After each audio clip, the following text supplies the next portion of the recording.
जय जय श्री राधे, जय जय श्री कृष्णा। भक्तवृंद,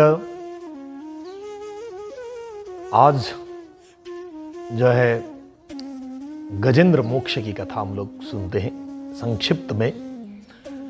कभी भी हमारे मन में ऐसा कोई विचार आए कि हमारे पास बहुत सारा धन संपदा है, बहुत नौकर चाकर हैं, पुत्र पौत्र आदि से परिपूर्ण है घर, सुंदर स्त्री है, सुंदर पति है, सब आज्ञाकारी है, बहुत प्रेम करते हैं हमसे, तो गजेंद्र मोक्ष की कथा सुननी चाहिए, जो श्रीमद् भागवत के 8वें स्कंद में आता है। भक्तवृंद, एक गजेंद्र नाम का हाथी था, बड़ा बलशाली, प्रतापी। उसके सैकड़ों पत्नियां, सैकड़ों बच्चे, नाती पोते इत्यादि सब थे। सुखदेव जी कहते हैं कि वो जब चलता था तो धरती जो है डोलने लगती थी, और बड़े बड़े हिंसक जानवर भी जो है जब वो अपने सब परिवार के साथ चलता था तो बड़े बड़े हिंसक जानवर भी डर के छुप जाते थे, और छोटे छोटे जानवर खुशी खुशी निकलते थे बाहर। जब तक गजेंद्र हमारा पिता जिंदा है, जब तक जंगल में विचरण कर रहा है, तब तक हमें कोई परेशानी नहीं है, आनंद के साथ हम लोग विचरण कर सकते हैं। सब ऐसा सोचते थे, इतना बलशाली। और एक दिन पानी की तलाश में, भोजन की तलाश में घूमते घूमते एक सुंदर सरोवर तालाब के पास पहुंचा। सुंदर सुंदर कमल के फूल खिले हुए थे। भक्तवृंद, प्यास लगी हुई थी। पहले जो है सभी बच्चों को, नाती पोतों को, अपनी पत्नियों को पानी पिलाया उसने, और खुद भी पिया। अब आनंद, भोजन भी मिल गया और पानी भी मिला। अब आनंद के साथ उसने सोचा कुछ देर यहां क्रीड़ा करते हैं, खेलते हैं। कमल के फूल उठाकर एक दूसरे को फेंकने लगे, एक दूसरे के ऊपर, और जो जल है, जल को उठाकर अपनी पत्नियों को स्नान कराने लगा। गजेंद्र जो है, बच्चे भी खेलने लगे। और भक्तवृंद, सुंदर तालाब था, सुंदर पानी था, मीठा पानी था, आनंद के साथ खेलने लगे। खेलते खेलते जो है पानी जो है, इतने सैकड़ों हाथी जब एक तालाब में गए हैं, तालाब के अंदर, तो स्वाभाविक है पानी जो हिलने लगा और थोड़ा गंदगी हुआ। और उस तालाब में एक ग्राह रहता था। उस ग्राह ने देखा, सोचा कि मैं इतने आनंद के साथ रह रहा था, यहां कौन आया, मेरे घर को गंदा कर रहा है। देखा उसने कि बड़ा हाथी का समूह है। उस हाथी में एक अपने बल से, अपने परिवार से बड़ा घमंड है, अपने बल से बहुत घमंड करता है कि मैं बहुत बलशाली हूं, और उससे भी और कि मेरी बहुत सारी पत्नियां हैं, बहुत सारे पुत्र हैं, बहुत सारे नाते हैं, और बहुत प्रेम करते हैं मेरे से। वो अपने सामने किसी को कुछ नहीं सोचता था। बल के मद में, परिवार के मद में चूर था वो। भक्तवृंदा, जब उस ग्राही ने देखा कि ये बड़ा उत्पात मचा रहा मेरे घर में आकर, तो उसके पैर पकड़ लिए, पैर काटा उसने, और काट के नदी की, जो तालाब के गहरे की तरफ खींचने लगा। उस गजेंद्र ने सोचा कि क्या पकड़ ली, किसने पकड़ा मेरा पैर। देखा तो एक ग्राह था। उसने सोचा इसको तो यूं खींच लिया। उसने ऐसे खींचा धीरे से, तो वो आया नहीं, उसका पैर छूटा नहीं। थोड़ा बल लगाया और बल लगाया, सारा अपना जितना बल था सारा बल उसने लगाया, किंतु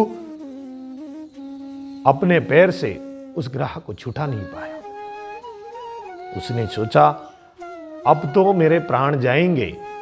मैं अपने पत्नियों को कहता हूँ, सहायता के लिए बुलाता हूँ। पहले तो उसने सोचा कि सहायता के लिए क्यों बुलाना है, ये छोटा मोटा ग्राह है, इसको तो मैं यूं ही छुड़ा लूंगा। भक्तवृंद, फिर उसने अपने पत्नियों को बुलाया कि देवी जी आइए, थोड़ा सहायता करिए। पत्नी खुशी खुशी आई और खींचने लगी। इतने पत्नियों ने भी खींचा, एक नहीं सैकड़ों पत्नियां थी उनकी, सब लोगों ने बल लगाया, लेकिन गजेंद्र का पैर जो है उस ग्राह के मुंह से छुड़ा नहीं पाए। तब पत्नियों ने अपने बच्चों को बुलाया, बच्चों ने अपनी पत्नियों को बुलाया,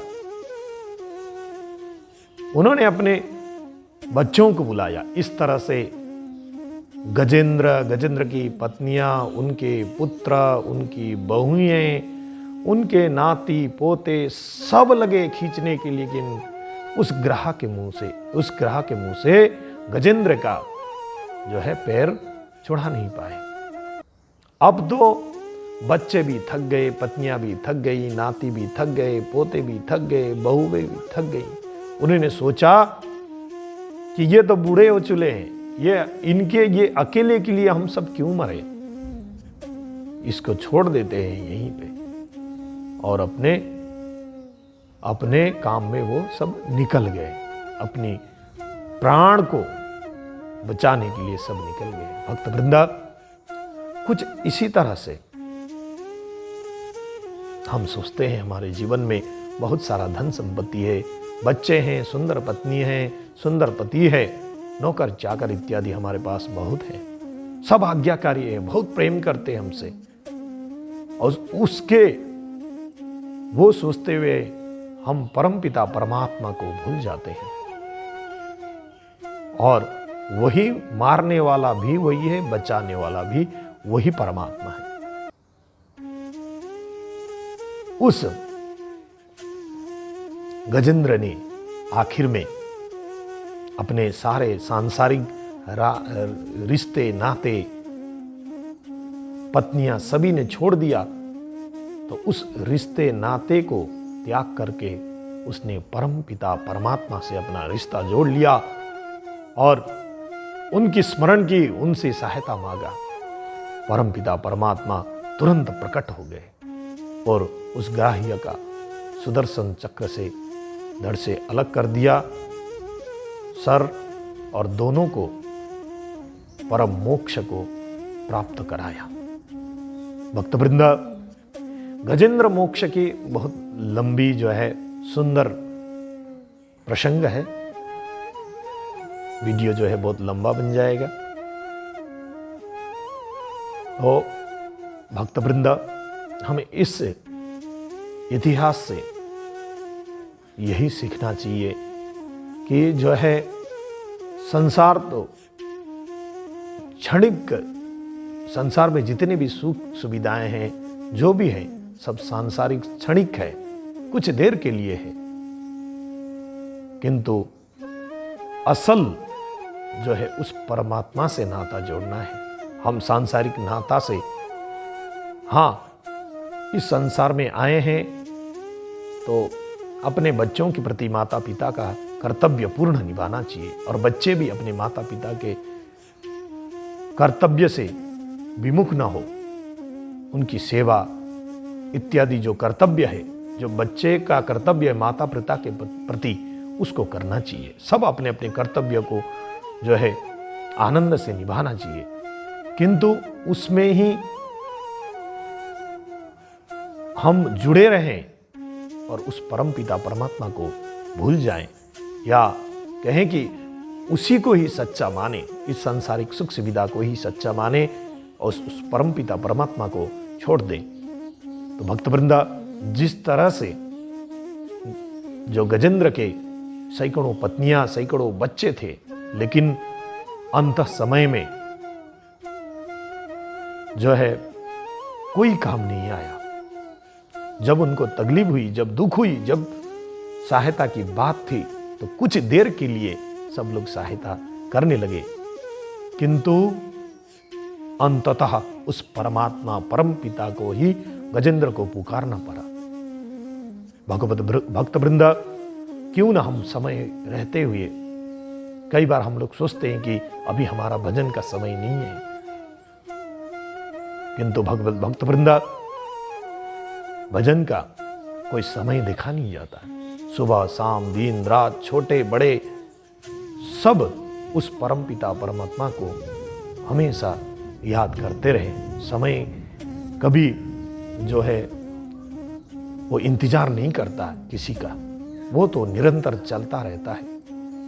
समय की घड़ी जो है चलती रहती है। भगवत भक्त वृंदा कोई ऐसी परिस्थिति आए उसके पहले ही उस परम पिता परमात्मा को हमें अपने मन में, अपने दिनचर्या में हमेशा बसा के रखना है। भक्त वृंदा ऐसे सुंदर सुंदर विषयों पर और भी आप लोगों के समक्ष में ऐसे विषय को लेकर उपस्थित होऊंगा। जय जय श्री राधे, जय जय श्री कृष्णा। आप लोग आनंद में रहें, ऐसे विषय को अपने गंभीरता से विचार करें और आनंद रहे। जय जय श्री राधे, जय जय श्री कृष्ण। जय गुरुदेव।